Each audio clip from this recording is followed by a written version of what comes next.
Hello there guys, it's Captain Invisible here and welcome to another Medieval 2 Total War online battle. So this is my first one in a long time. I've not played an online battle in Medieval 2 for quite a while, so this was a nice one to get going on. It is a 2 versus 2 with some very interesting rules. We start out with I think 12,000 florins. And for that, the rules were max 2 artillery, max 4 gunpowder units, and max 4 cavalry. So already you see it's going to be a very interesting battle with artillery and gunpowder in the mix. So I was playing as Russia in this one, and my ally is Olaga. I think the H is silent, so Olaga in command of the Holy Roman Empire, and then we have Man of War commanding Spain, and over here we have young Bob playing as England as our opponents. So immediately you'll notice, being a 2 versus 2 game, I like to deploy right next to my ally. It is a team game, so you want to be able to support each other as much as possible. Whereas our allies have gone for a very isolationist approach. Spain deploying all the way over here on this hill with his artillery overlooking the battlefield, and England deploying over here on this hill with these woods and this nice position. So as good as positions these are individually, in terms of a team game, they've isolated each other off, and there is no way they're going to be able to support each other across this massive expanse of land. They've also brought very defensive armies, but in terms of initial deployment, they've already made a huge mistake deploying this far apart from each other. So, Man of War starts sending off some of these feudal knights over to this flank.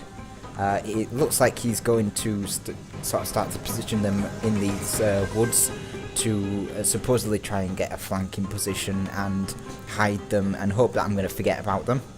I'm really not going to forget about them. All I see is that he's isolated his cavalry over on this wing. Again, big expanse between his cavalry and his main force. So I see this, and I'm going to send forward my Cossack gunners, in which I have 3 of them. Where are they? Over here. So I've got 3 units of Cossack gunners, 1 here, and then 2 in reserve, marching up as we speak. And I'm going to use my peasants to screen them and try and get some shots off against this Spanish cavalry.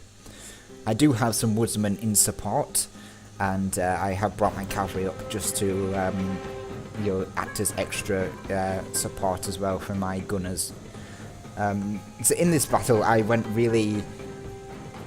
through quite what I consider quite a nice setup for an army. I have a lot of expendable troops, a lot of troops that I can throw in and allow to die because they are cheap, and that's what they are supposed to do. But I have the units to be able to take advantage of that. So I've got these gunners that will be able to fire into units that get trapped up by the peasants. I've got your super heavy cavalry to strike once the peasants have soaked up the chargers, and I've got heavy infantry that does not like being charged, but is more than happy to charge the opponent. So I've got this nice light corps of peasant archers, woodsmen, and then a peasant unit, and then I've got a heavier corps with the heavy range component of Cossack musketeers, and then I've got a nice heavy corps of 3 Sarsgaard and my general's bodyguard. Again, fully upgraded. I really wanted these guys to be the punching power of my army, which is usually the case for Russia. I'm just gonna... I keep forgetting that my trees aren't as glorious as they're supposed to be, so we'll fix that. So yeah, I want my cavalry to do the punching, and then I've got just some cheap British axemen. I mean, they are useful. They're going to be quite good, and I'm hoping to keep them out of combat as much as possible, so that when I do eventually get into combat, it's going to be more to my advantage. So the enemy heavy cavalry charges my peasants, and whilst doing so, I'm going to get some nice shots off with my guns. And just this one unit has managed to take this unit of cavalry down to 53 men, and this one down to just one kill off this one. No, 3 should I say? Yeah, 3 or 4. But for a peasant, that's quite a good trade. I need my peasants to be able to just do that, just to soak up the enemy cavalry, and then allow my gunners to strike from this position. I also have woodsmen again, just in case my peasants get routed. I can use my woodsmen to soak up, to go in and soak up the enemy, whilst my guns unload on them.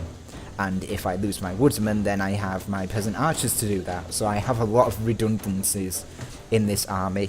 So long as I can keep my core units alive, my heavy cavalry and my British axemen, then I'm going to be able to punch through my opponent as soon as my other forces have soaked up the enemy. So after the initial success with this unit of Cossack musketeers, I move up a secondary unit to get into range, and my peasants did come back, so I'm going to scout out these heavy cav. Now instead of hiding, this heavy cav should already be running back to his main line. He should have noticed that I saw him trying to hide his cavalry, and he should already be heading back. Yeah, there's no need for him to keep losing men, and all I'm doing is sacrificing a peasant unit to scout out his cavalry. So even though he could maul this unit of peasants, my gunners are going to be in a position to rip his cavalry to shreds. So this cavalry needs to head back to support his main army, because these are the only 2 cavalry that he's brought for this battle. So if he loses these guys, that's it. The battle is going to be...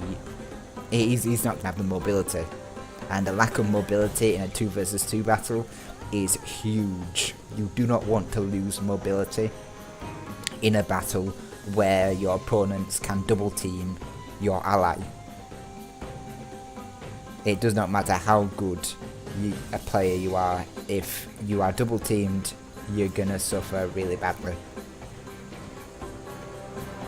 So my Cossack gunners are getting into position to fire.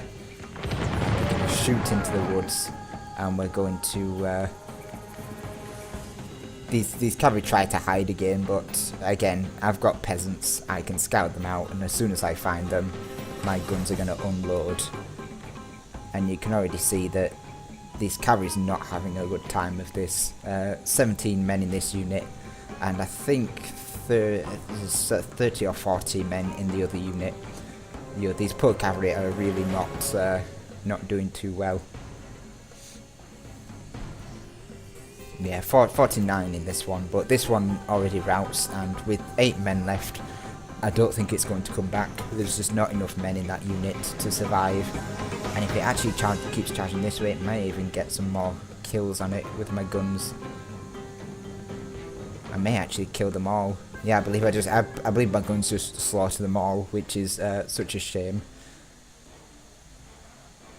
So I use my peasants to soak up this cavalry charge, and then I immediately counter-charge with some Sarsgaard. I figure that these feudal knights are now weak enough so that my Sarsgaard can destroy them without too many losses. Again, don't really want to lose a unit of Sarsgaard if I have to. Or if I don't have to, but to stop these cavalry from getting to my archers and my my gunners, then it's going to be well worth it just to do that. So you can see melee defense here. I've got a unit of guns behind here, so that if the enemy does eventually get into these archers, I can fire into them.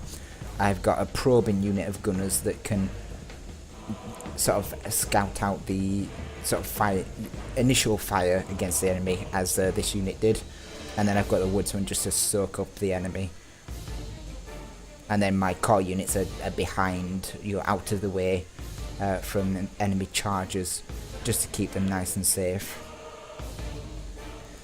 On my ally side, again, noticing that I've now destroyed my opponent's cavalry, I'm now free to send a unit of Sarsgaard over, and because of Man of War's defensive position, there's not a lot he can do about this. So my ally is already cleaning up some English cav with his Teutonic Knights, so I am now free to support as needed. I could have sent more cavalry, but again, I don't really want to waste my Sarsgaard needlessly. I do need them for other things. But certainly a cheeky charge or two against the English heavy cav is not a bad idea. This unit is in a bit of bother though. I don't know whether he notices or not, but basically my flank's completely exposed to these gunpowder units. I do believe he gets a few shots off against them. These guys look like they're reloading, so I wonder if he's already had a few pot shots against them. Either way, it scared me to the point where I decided to pull out my Sarsgaard. I wanted to try and outflank and get a better flanking position on this English heavy cav, just so I'm not completely in line of sight of the arquebusiers. But seeing my ally is actually doing some quite good charges here and there, I decide that it's probably worth staying in combat. And these poor exposed billmen are going to take a charge from the Teutonic Knights. They do surprisingly well, actually. They do get absolutely mauled. Any cavalry charging into any infantry at all, except for pikemen, is going to get destroyed. But because they have polearms and because they were stationary, they do actually do quite a number on these Teutonic Knights. So, it's good to know as a blocking force, as expensive as these heavy billmen are. I believe they're sort of 300 upwards, but they do quite a decent job of just being there to take an enemy charge. So it's good to know. It's one of the things you learn on the job instead of through stats and things. So another Teutonic charge in here, and a following Teutonic Knight back here is going to try and rout this English heavy cavalry, this feudal knight. So we are going to send this cavalry off.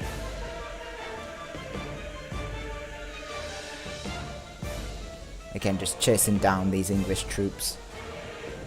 This Teutonic Knight did get caught up on these heavy billmen though, which, again, two-handers really do maul cavalry, but they cannot take a charge at all.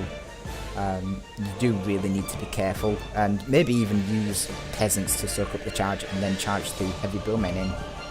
That's the kind of thing that you need to look to do with these kinds of units. So I see one of these guns exposed and charge into it.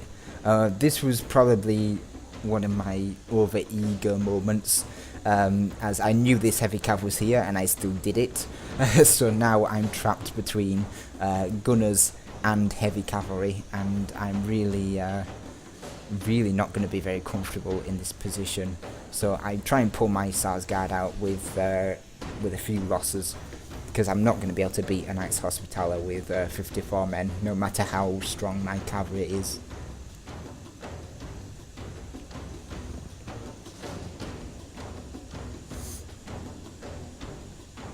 Now, there was a few discrepancies in this battle. The rules were maxed 2 artillery and the English brought 3.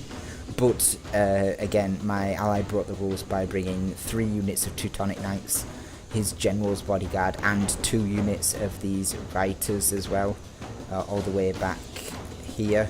So he did considerably outnumber the English cav with breaking the rules, but it's, you know, it happens.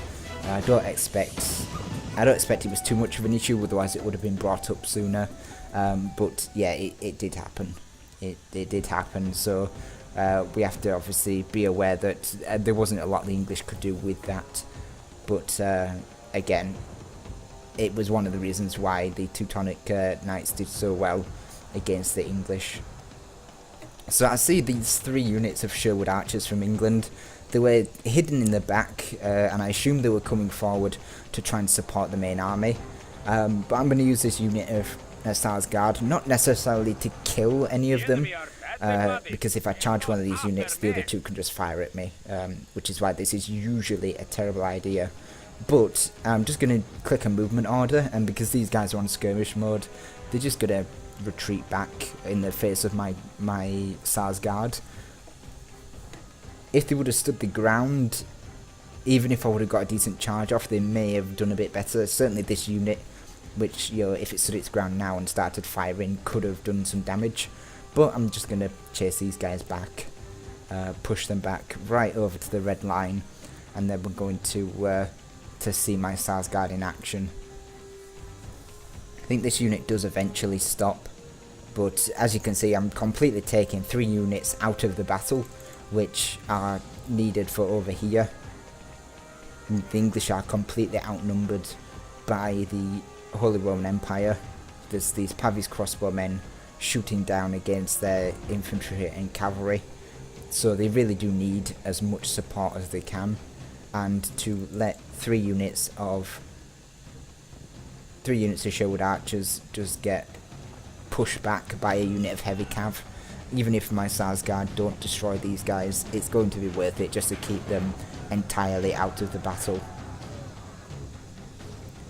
So as you can see, this one stopped still, and then you've got these ones that are going to start firing at me, so I need to get these guys off the field. But again, there's this unit sitting in the back, firing away, and it's going to start killing my Sarsgaard. So this isn't usually a thing that I ever want to do, because, you know, as soon as you get outnumbered by archers, your cavalry just ends up trying to ping pong between the 2, and you don't end up being able to kill any of them. But I thought at least keeping these guys out of the battle was a great use of my weakened heavy cav. And at one point he does start to try and move his Sherwood archers back to the main army, so this unit does eventually start to wander off and leave its compatriots to suffer. But now they're pinned against the red line, there's not a lot that these Sherwood archers can do. The charges are a bit buggy when they start moving. When they start moving back, you know, my Sarsgaards seem to end up over here as opposed to here, but, you know, it's just the bugginess of the charges, and my Sarsgaard are still going to be able to do a heavy number on these Sherwood archers. Despite all this, though, they are fairly well. They're fairly well equipped with these swords, and do have pretty nice melee stats. So it's not going to be an easy job by any means. So the English has moved forward to try and take the Holy Roman Empire on here. But with the amount of Teutonic Knights that are coming in, you know, these gunners are completely exposed, so they're going to take charges. There's not enough English cav to stop the Teutonic Knights from racking up kills, and then the poor heavy bowmen just get mauled by the Imperial Knights of the Holy Roman Empire. There's just not enough archers here to support, so it was an interesting army from England. You know, 4 units, you had at the end 4 units of Sherwood archers and 4 units of arquebusiers, and then 3 units of cav. He had 4 units of heavy bowmen. He split his army up quite weirdly, split it into 2 parts, which again, you don't want to split your army up, just like you don't want to split your team up, because you're going to get destroyed in detail.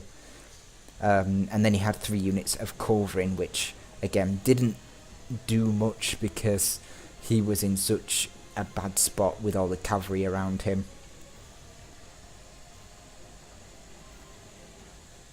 and he didn't manage to do too much in the way of killing. They're gunners, aren't they? I thought they looked like Langschnitt pikemen, but no, they're just gunpowder units. So I'm just cycle charging these poor Sherwood archers to oblivion. As I say, even though they've got 2 hit points, I don't think they can take a cavalry charge from Sarsgaard. And because these guys are on the red line, they're basically going to rout straight off the field as soon as my Sarsgaard are done with them. And now you see the problem. My Holy Roman Empire ally is now able to position himself over here on the flank of Spain. Spain doesn't have any striking force anymore. All he has are these conquistadors, these dismounted conquistadors, and these Pavis crossbowmen. But again, it's not going to be enough to stop 2 sets of armies, and my army is pretty much fresh, other than those peasants and that unit of Sarsgaard that are currently beating down on the Sherwood archers. There's not a lot of casualties on my side, so 2 almost full armies against this Spanish army. As defensively minded as it is, there's just 2. It's a numbers game, and he fails in terms of the numbers.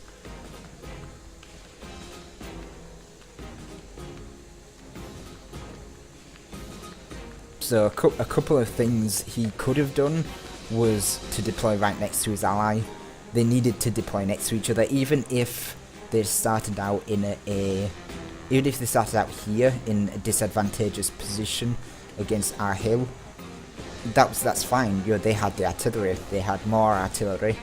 They could have just pounded us to death. They could have moved up until they were in artillery range and then just fired upon us, and I would have had to move forward, which meant coming into range of the crossbowmen, which again, my gunners aren't going to be able to beat Pavis crossbowmen one-on-one. I need to be able to do some other things, and he could have then used his defensive formation to his best advantage. Or he needed to completely change his army. This defensive army is okay in a 1 versus 1 situation where I have to charge him. He has artillery. I don't. I would have had to have charged him if this was a 1 versus 1. But it wasn't. It was a 2 versus 2. He had an entire ally to think about, to worry about, and he chose not to, and now he has 2 armies against him. So he needed to think more about his allies, support his ally a bit more, and if he was going to... he should have brought 4 cavalry anyway. The limit is 4 cav. You always bring the limit of cavalry. But if he was going to have this army, again, deploying next to his ally, having his allies massed missile fire would have completely shredded the pikemen of the Holy Roman Empire. And then he could have used his pikemen to keep the heavy cav of the Holy Roman Empire at bay. And our missile contingents aren't as strong as theirs were, and we only have 1 unit of artillery. I didn't bother bringing any because I thought I would spend most of my money on the guns and on my heavy cavalry. So the fact he has pikemen was a scary prospect for my cavalry, but again, because he's isolated, my army is going to have a field day picking his apart, because he no longer has any striking force, he no longer has any support. He's on his own against 2 full armies. So it was interesting rules, but this is what a lot of players do with these interesting rules. Certainly with I think it was Man of War that created the game, but with the reduction in cavalry numbers, he was always going to go for a defensive-minded focus. So all I did was make sure that my cavalry was superior, bringing Russia and fully upgrading them, and I could beat out any cavalry fight, get the cavalry advantage, and use that then to pick apart any army I end up facing. So he does have these 2 culverins in position and ready to fire. some epic shots coming off. And he does take some nice shots off against my sort of main core, but misses a lot of them. This sort of artillery, the early cannons, well, it's the technically late period cannons in Medieval 2, but you know, they just aren't very accurate. They're not made for taking out my armies spread out in such a way. So the Serpentine's a lot better, but it would have forced me to move forward had I needed to move forward, but I didn't. I could have just sat back here, you know, help my ally destroy the English, and then decide to move forward. And again, using these peasant archers to screen, to absorb the enemy artillery, and then move into position with my flanking forces. Your light forces on the flank and up forward, and then my heavier troops back out of artillery range.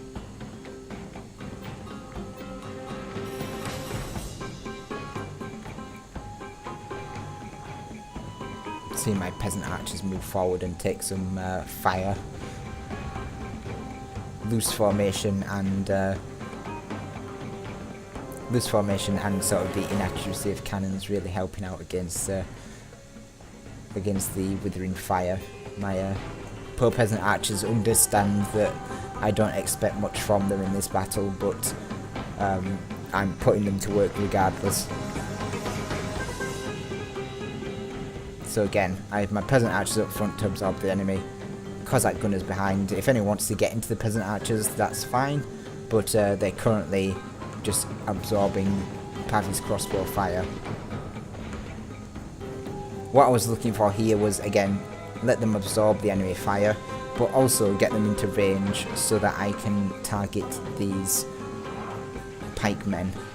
There's no point me firing at the Pavi's crossbowmen. Those big shields do absolutely do a number on enemy missiles. There's no way we could pierce the big shields of the Pavi's crossbowmen, but these unarmoured pikemen will make quite a fine target.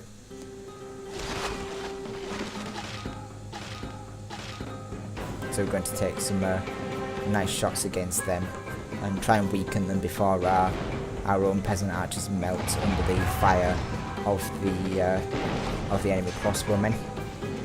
And then now my ally's in range with his cannon, we can start to open up against the enemy pikemen. And unfortunately, pikemen in these big blocky formations do not handle cannon fire very well. It was an unfortunate scenario, certainly during the Italian wars and even the Battle of Pavia, if you remember the scenario on Medieval 2 Total War, that the pikemen, the Swiss pikemen of the French, used really big blocky formations to march forward and be really aggressive. And unfortunately what that meant was that as soon as artillery fire came in, they got melted. You know, it did too much damage to the big blocky pike formations and cost them a lot of their number. So I see, you know, these poor conquistadors having to be the striking element to try and get to my light troops are now exposed, and my heavy cav goes to work and obliterates a couple of them. Nice flanking charge against these ones as well. You know, you're using the woodsmen to absorb the conquistadors, and then using my Sarsgaard to surround them and hopefully defeat them. And this causes this entire flank to have to wheel around, pull around. You're peeling off pikemen to try and support. You know, my woodsmen are going to take these pikemen and try and deal with them, whilst my archers still fire at them, and I have my guns in support to do some damage as well.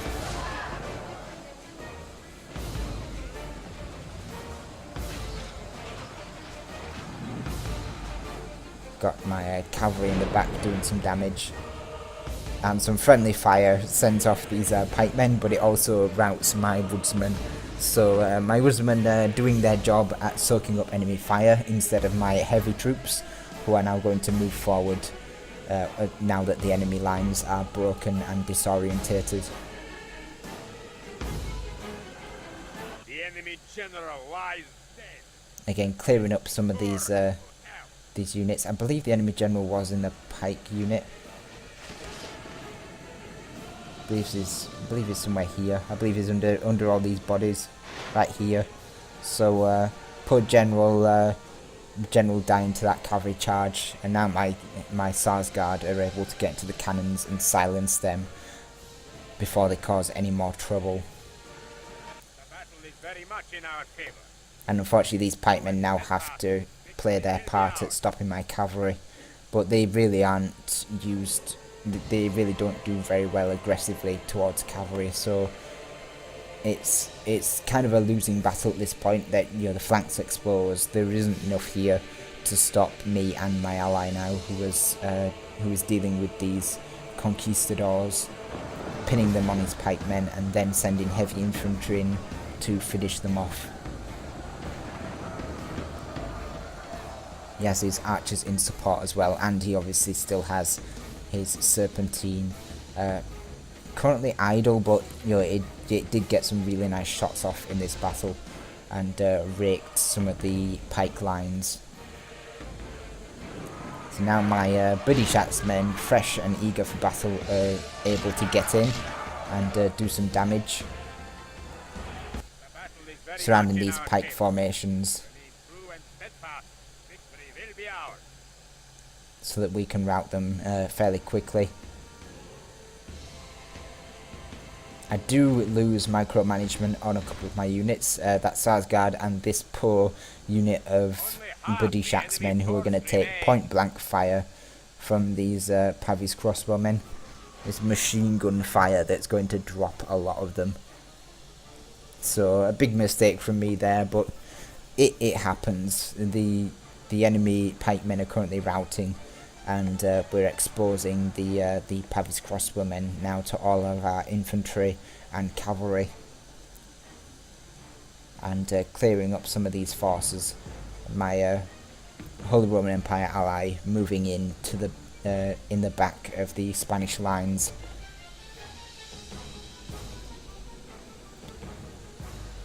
So again, it was a really nice battle. I really enjoyed these tactics. I don't usually think about tactics all that much, but this one was a nice, calm, sort of fairly chilled battle, so I was able to think a lot more about my tactics and strategies and bring a really interesting army that I really enjoyed playing. Again, you don't usually allow for cannons and guns in battles because it does promote camping with the artillery, and guns are pretty overpowered in terms of their ability to rout units. But when it does happen, you do get some really nice battles, and I really do enjoy bringing guns to battles when I'm allowed to. So it allowed me to really create some nice setups and use Russia really effectively, because they are so much better with gunpowder and their heavy cav in play, and they have these cheap infantry units then to be able to support where needed. So they do a really nice job of just being cheap enough so that you can bring lots of peasants and lots of peasant archers and things, but expensive enough that their expensive units are truly terrifying. You know, things like Cossack gunners and Sarsgaard are all really nice units to bring to a battle. Are these guys gonna fire? Yeah, that's it. These poor pikemen. Nice volley, and they run from the mass of Holy Roman Empire infantry now coming towards them.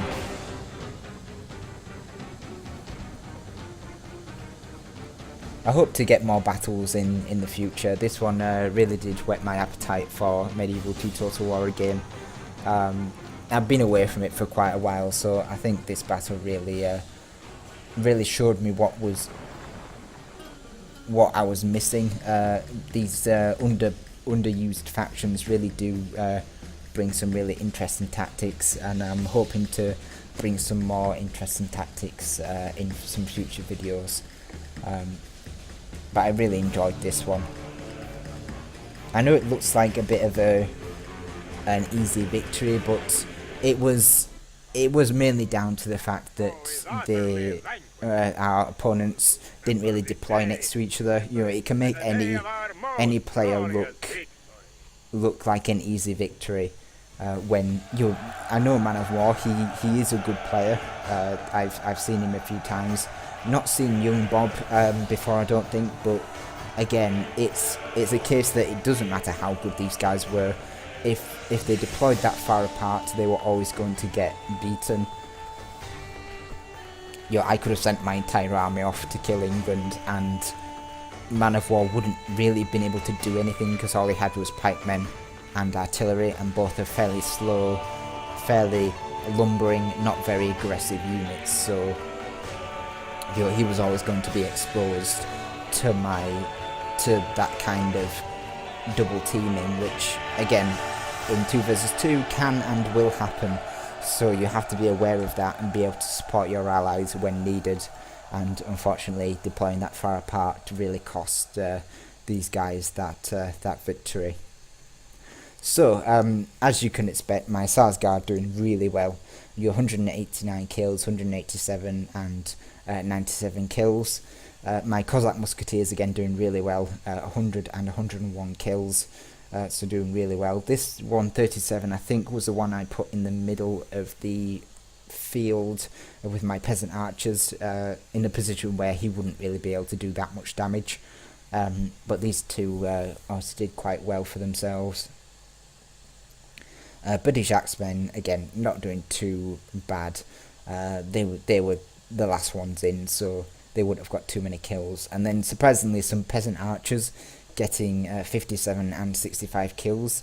As bad as these guys are usually against pikemen, they can really rack up some kills because pikemen are fairly unarmoured and don't have shields. So Peasant Archers do have their uses against lighter troops, against woodsmen, against troops you don't want to sacrifice using your higher damaging troops like Cossack gunners and things against.